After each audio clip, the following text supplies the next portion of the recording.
পরে বিশেষ টাইমে দেখতে পাওয়া গেল যে আপনার মুখ্যমন্ত্রী বা আপনারা আত্মীয়-স্বজনের মুখ্যমন্ত্রী হলেন, আরো অনেক উদাহরণ সেখানে কি আলোচনা হবে? না না, আমি সকালে যখন এসে এখানে আমি শোভনদাকে জিজ্ঞেস করলাম আজকের কোনো ডেভেলপমেন্ট কি, তখন শোভনদা বিমানদা ছিলেন, দুজন বর্ষিয়ান নেতা, ওনারা বললেন আমরা একটা অবজেকশন দেবো যে কাল তোমাকে আত্মপক্ষ সমর্থন করতে দেওয়া হয়নি, আমরা একটা পয়েন্ট অফ অর্ডার তুলবো। তখন সামনে আক্রু চলে এসেছিল, আমি বললাম আমি কিন্তু তোমায় কোনো অপমান করিনি। আক্রু বললো তোমার সঙ্গে দাদা আমার কোনো ঝামেলা নেই, কোনো অপমান করেনি, কিন্তু আমার উপর ইনস্ট্রাকশন আমি কি করব, আপনার নাম দিতে আমাকে বারণ করা হচ্ছে। তখন আমি বললাম কে বারণ করেছে? বললো তো ববিদা জাভেদদা। তো ববিদা বললো আমি একবারও বারণ করিনি। বলে ববিদা একটা অন্য সিটে বসলো, ববিদার সিটে না, সেখানে আমাকে ইশারা করলো, আমি ওর পাশে বসলাম। তখন বলো মাথা ঠান্ডা করো, এটা আলোচনার মাধ্যমে মেটাতে হবে। কিসের আলোচনা? তোমরা তোমাদের বক্তাদের দেবে, আমাদের থেকে আমাদের বক্তা যাচ্ছে, তোমরা আমার নামটা কেটে দিচ্ছ। এসে আমি কার সঙ্গে কি আলোচনা করবো? কিসের আলোচনা হবে? এটা এই হয়েছে। রাজ্য সরকার কি কোথায় আপনারা আবার সাসপেন্ড করতে পারে এরকম কোনো দর তৈরি হচ্ছে? আমাকে ভয় পাচ্ছে মমতাদের সৈনিক তৃণমূল কংগ্রেস এবং যারা পাওয়ারফুলি হাউসটা চালাতে চান। শোভনদেব চট্টোপাধ্যায়ের নেতৃত্বে ঐক্যবদ্ধ তৃণমূল যদি ঠিকভাবে চালাতে দিত তাহলে সরকারের অসুবিধা হতো। সেই কারণেই জোর করে পার্টিটাকে একটা ভাঙার চেষ্টা করে একটা আলাদা ক্যাম্প করে বকলস করা বিরোধী বসিয়েছে, যাতে নির্বিষ বক্তৃতা দেয়, সরকার সুতো টানবে আর ওইগুলো কয়েকটা মাল পুতুল নাচের মতো নাচবে। নাহলে এটা কি করে হতে পারে যে আমাকে বক্তৃতা দিতে দিচ্ছে না গুরুত্বপূর্ণ ইস্যুগুলোতে? গুন্ডা দমন বিল নাম কেটে দিল, পুলিশ বাজেট নাম কেটে দিল, তৈরি হয়ে আছে পুলিশি সন্ত্রাস সারা বাংলায় আমাদের কর্মীদের উপর, বলতে দিচ্ছে না। এবার আমি তো আর কি করবো? এটা তো সবকিছু তো একটা নিয়ম নীতি আছে। আমি বড় জোর প্রতিবাদ করতে পারি, প্রতিবাদ করলে মার্শাল দিয়ে বার করে দেওয়া হচ্ছে। গণতন্ত্র চুরমার করে দিয়েছেন স্পিকার হাউসের মধ্যে। গণতন্ত্র স্পিকার তিনি নিজে ভদ্রলোক, আমি আবার বলছি কোনো ব্যক্তি আক্রমণ নয়। স্পিকার একজন সচ্ছল ব্যক্তি, তার সঙ্গে কথা বলেও আমার ভালো লেগেছে, প্রথমবারের বিজেপি বিধায়ক, কিন্তু তাকে দলের কথা বা আনুষঙ্গিক রাজনীতির পথে চলতে হচ্ছে। সেই করতে গিয়ে গণতন্ত্রটার মোটামুটি যাকে থাক কি ছেড়ে দিয়েছেন। তো এখন এবার সেই জায়গায় দাঁড়িয়ে সর্বশেষ শোভনদেব চট্টোপাধ্যায় বলেছেন যে যদি ওরা আপনার তৈরি করা অপোজিশন চিফ হুইপ তিনি যদি লিস্টে নাম না দেন, আপনি কাস্টোডিয়ান, তো আপনি কাস্টোডিয়ান, আপনি একজন এমএলএ, আমাদের বক্তা, আপনি ব্যবস্থা করুন। আমি শুনেছি তিনি দেখছেন, বলেছেন, কি দেখছেন আমি জানি না, আমি তো কাল সেজে বুঝে আসবো, সে তো কাল দেখা যায়। আজকে 24 তারিখ কথা বলছি, আজকে 24 তারিখ তো না, কত 23, আজ আমি 23 তারিখ কথা বলছি। 24 তারিখ কি হবে আমি কি করে জানি? আমি কালকে আসি। তারপর রাজ্য সরকার সিদ্ধান্ত নিয়েছে যে জন্ম মৃত্যু শংসাপত্র পঞ্চায়েত, পৌরসভার প্রধান, মেয়র এই সমস্ত রাজনৈতিক ব্যক্তিত্বকে দিতে পারবেন না। রাজ্য সরকারের পক্ষ থেকে সরকারি আধিকারিক এগুলো দেবে। এই সেকেন্ড কোশ্চেনটা বলছি, এটা দেখুন, এটা কোনো কাজের কথা পুরোটা হতে পারে না। পঞ্চায়েত, পুরসভা বা জনপ্রতিনিধি মানেই ভুল দিচ্ছেন এই কথাটা ঠিক না। কে গ্যারান্টি দেবে যে সরকারের অফিসার বা সরকারি লোক বা আমলারা খারাপ কাজ করেন না? কেউ। কোনোটাতেই সবাই ভালো নন, কোনোটাতেই সবাই খারাপ নন। জনপ্রতিনিধি মানে তার তো একটা গণতন্ত্রের সম্মান আছে, তা আপনি কি করে তার পুরোটা কেড়ে দিতে পারেন? আবার যে অফিসার বা যে সরকারি আমলারা থাকবেন তারা যে একদম সব নির্ভুল দেবে, এটা কি করে হতে পারে? আমলারা নিশ্চয়ই জনপ্রতিনিধিকে গাইড করবে, কিন্তু গোটাটা জনপ্রতিনিধিরা এলিমিনেটেড হয়ে যাবে, এটা কি করে হতে পারে? বলছি এসআইআর সময় এর জন্ম মৃত্যু শংসাপত্র দেওয়া নিয়ে প্রচুর জালিয়াতি, এটা বহুদিন ধরে আমরা শুনেছি। এসআইআর সময় সমস্ত রেড হচ্ছে না, এই তো আমরা বহু আগেও শুনেছি, বহু আগে থেকে এসব শুনেছি আমরা। এটা বাম জমানা থেকে এই ধরনের অভিযোগ হয়ে আসছে। ফলে কোথায় কি রেড হচ্ছে সেটার থেকে বড় কথা হচ্ছে যে অ্যাকচুয়ালি প্রবলেম আদৌ আছে কিনা, থাকলে কোথায় আছে। যদি কোনো অবৈধ কাজ হয়ে থাকে তার বিরুদ্ধে ব্যবস্থা হবে, আইনের পথে চলবে, রাজ্য সরকার ব্যবস্থা নেবেন। কে বারণ করেছে? মুখ্য সচিব বলছেন যে এসআর এর সময় এরকম বহু শংসাপত্র সমস্ত দেওয়া হয়। দেখুন, একটা কথা বলছেন, শুধু বললে তো হবে না, সেটাকে তো কোথাও এস্টাবলিশ করতে হবে। বহু মানুষ অনেক কিছু একটা একটা যে বন্যা কবলিত এলাকায় থাকে বহু মানুষ, বন্যার পর বাড়ি ঘর দর ভেসে বসে তার অর্ধেক নথিপত্র নেই, এবার তাকে আমরা কি করব? তাই কি বাড়ি চলে ভাসিয়ে দেবে?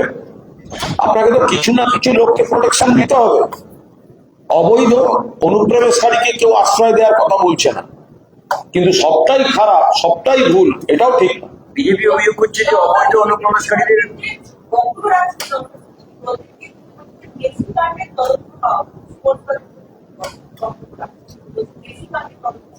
কি করে তদন্ত হবে? তদন্ত নওশাদ সিদ্দিকী বলছেন মেসি কাণ্ডের তদন্ত হওয়া উচিত।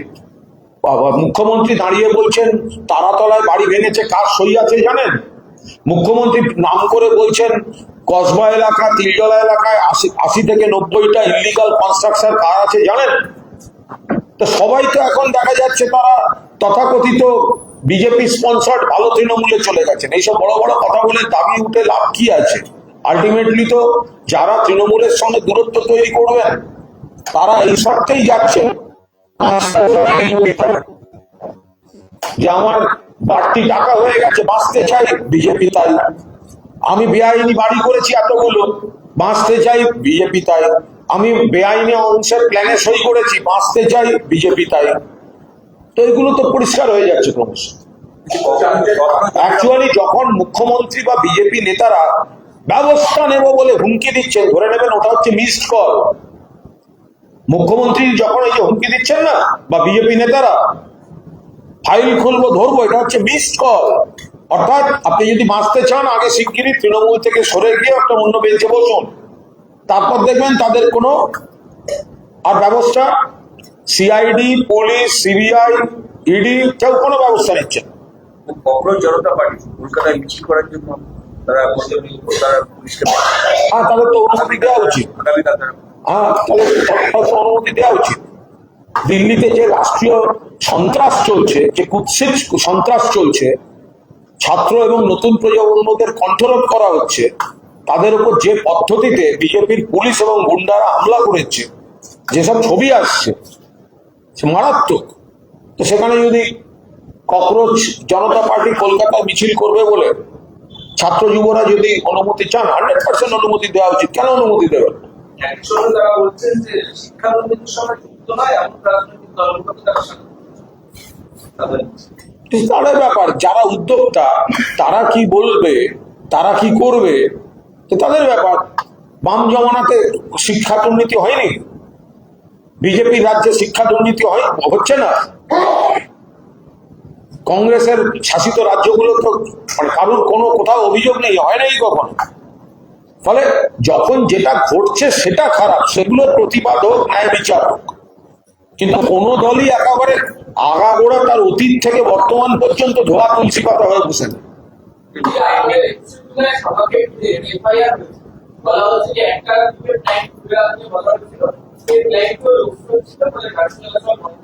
আমরা 21শে জুলাই পুরোপুরি আদালতের রায় মেনে সভা করেছি, যেখানে বলেছেন সেখানে করেছি। রাস্তার একটা ফ্ল্যাঙ্ক আমরা সভা করেছি, বাকি ফ্ল্যাঙ্ক খোলা ছিল, আপনারা সবাই দেখেছেন। আমরা একজনকে কোনো গাড়ি, বাস কিচ্ছু পাঠাইনি, কারণ আমরা জানি আমরা আইন মেনে করছি। কিন্তু আদালতকেও নিশ্চয়ই আদালতও মানবেন যে আমরা যেমন আদালতের রায় মেনে করছি, আবার গণতন্ত্রে জনতার আদালতেরও একটা আলাদা গুরুত্ব আছে। আদালত নিশ্চিতভাবে সম্মান করছি, কিন্তু জনতার আদালতকে আপনি ফেলবেন কি করে? আমরা তো আদালতের নিয়ম ভেঙে লোক আনিনি। এবার মানুষ যদি আবেগে চলে আসেন, একটা ফ্ল্যাঙ্ক তো খোলা ছিল, সেখানে বারবার ফাঁকা রাখার জন্য আমাদের নেতা নেত্রীরা, কল্যাণ বন্দ্যোপাধ্যায় বারবার বলেছেন, দোলা সেন বলেছেন, আমি বলেছি, আরো অনেকে বলেছেন, মঞ্চ থেকে নেমে গিয়ে বলিয়ে দেওয়া হয়েছে।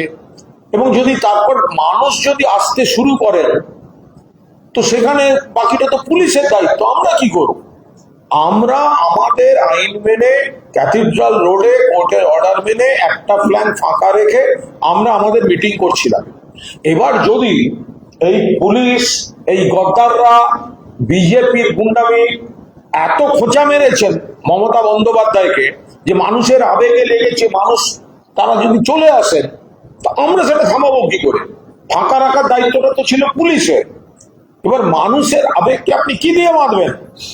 এবার মানুষ যদি এসে যান, তাও আমরা ফাঁকা করার চেষ্টা করেছি, বারবার বলেছি, টিভি ক্যামেরাগুলো চালান, দেখতে পাবেন। কিন্তু যদি কোনোভাবে দেখা যায় যে সেটা পুলিশ সেটা রুখতে পারেনি, সেটা তাদের ব্যাপার, প্রশাসনের ব্যাপার, আমরা কি করবো দলীয় ভাবে? বলছে আজকে ঘটনাটা হয়তো নবপুরে একই ঘটনা অন্তর্বর্তী ঘটনা থেকে দেওয়া হবে বলে জানি। 8টা মামলায় হচ্ছে এবং সেটাকে এখন সম্ভব নয়। এটা নিয়ে আমি কোনো মন্তব্য করবো না, তার কারণ এটা সম্পূর্ণ আইনি বিষয় এবং সংশ্লিষ্ট যার অধিকার আছে কোনো কিছু প্রে করার, অ্যাপিল করার, তার আইনজীবীরাও গোটা বিষয়টা কি দাঁড়িয়েছে সেটা না দেখে এটার উপর কোনো মন্তব্য করবো না। পুরোটাই কোর্টের বিষয়। দুর্নীতি রুখতে পঞ্চায়েত প্রধানদের হাত থেকে আর্থিক ক্ষমতা কেড়ে নিতে সরকার আইন আনছে, এটা সচিবদের হাতে দেওয়া। তারা এইটা ব্যাপারে নিশ্চিত থাকছেন তো যে সরকারি কাঠামো, সচিব বা আমলারা সেখানে একদম স্বচ্ছতার সঙ্গে সব ঘটনা ঘটবে? তাহলে সম্প্রতি কেন্দ্রীয় সরকারের এক মন্ত্রীর অনেক আমলাকে সরাতে হলো কেন? বহুবার এই ধরনের ঘটনা আসছে কেন? শুধু ঘটনাটা রাজনীতিবিদ বা পঞ্চায়েত প্রধান, দেখুন রাজনীতিতে দুর্নীতি মুক্ত হওয়া নিশ্চিতভাবে দরকার, কিন্তু আপনি জনপ্রতিনিধিকে একটা দুর্নীতিগ্রস্ত বলে তকমা লাগিয়ে আপনি সেখানে যদি ব্যুরোক্রেসিকে নিয়ে আসেন, ব্যুরোক্রেসির প্রতি পূর্ণ সম্মান রেখেও বলছি, সরকারি কাঠামো, সরকারি কর্মীরা তারা সবাই স্বচ্ছ। সাধারণ মানুষ যখন কোনো সরকারি অফিসে যান, কোথাও একটা কাজে যান, তাদের অভিজ্ঞতা কি বলে? সেখানে বেশি তো তাদের সরকারি কর্মীদের সঙ্গেই তো কমিউনিকেট করতে হয়। সার্ভিসটা তো সরকারি কর্মীদের কাছ থেকেই প্রথমে পেতে হয়। ফলে শুধুমাত্র পঞ্চায়েত প্রধানদের কাছ থেকে নিয়ে এরা ডেমোক্রেটিক যে সিস্টেম, সেইটাকে নষ্ট করা। যদি কেউ কোনো ভুল করে থাকে, কোনো পঞ্চায়েত প্রধান অন্যায় করে থাকে, 100 বার তাকে সরিয়ে দেওয়া হবে, কিন্তু সেটাকে সকলকে এক বন্ধনে যুক্ত করাটা তো ঠিক নয়।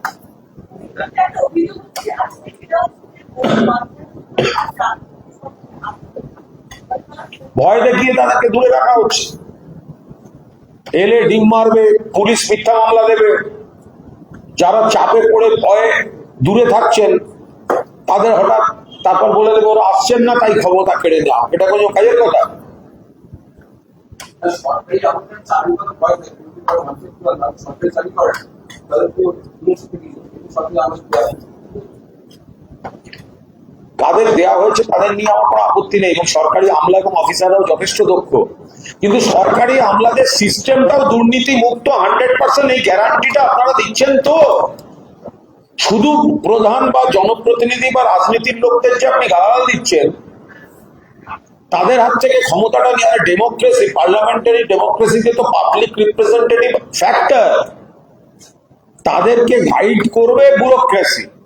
কিন্তু আপনি যদি পাবলিক রিপ্রেজেন্টেটিভকে সরিয়ে ব্যুরোক্রেসিকে পুরো দায়িত্ব দেন, তো ব্যুরোক্রেসি সবটা নির্দিষ্টভাবে পালন করবে তো?